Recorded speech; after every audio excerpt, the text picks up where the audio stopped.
అమ్మో వేనా, ఏంటత్తయ్య గారు? సమాజానికి మనం ఏదిస్తే సమాజం మనకు తిరిగి అదే ఇస్తుంది.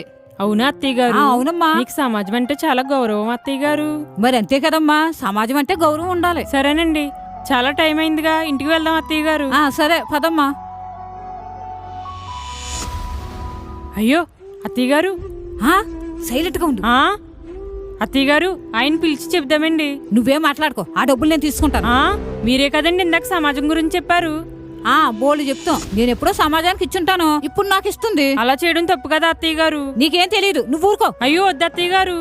హాయ్ డబ్బులు ఎవరో చూడలేదులే. భలే దొరికినాయి డబ్బులు. అత్తయ్య గారు, ఇలా చేయడం చాలా తప్పండి. నీకేం తెలీదమ్మా, డబ్బులు దొరికినప్పుడు తీసుకోవాలా. ఎవరియో తెలియనప్పుడు తీసుకున్నా పర్వాలేదండి, కానీ మనం ఎదురుగా చూసాం కదండి ఎవరియో. అతను పిలిచిచ్చేద్దామండి ప్లీజ్ అత్తయ్య గారు. ఈ విషయంలో అయితే నువ్వు నాకు అడ్డు చెప్పుకో.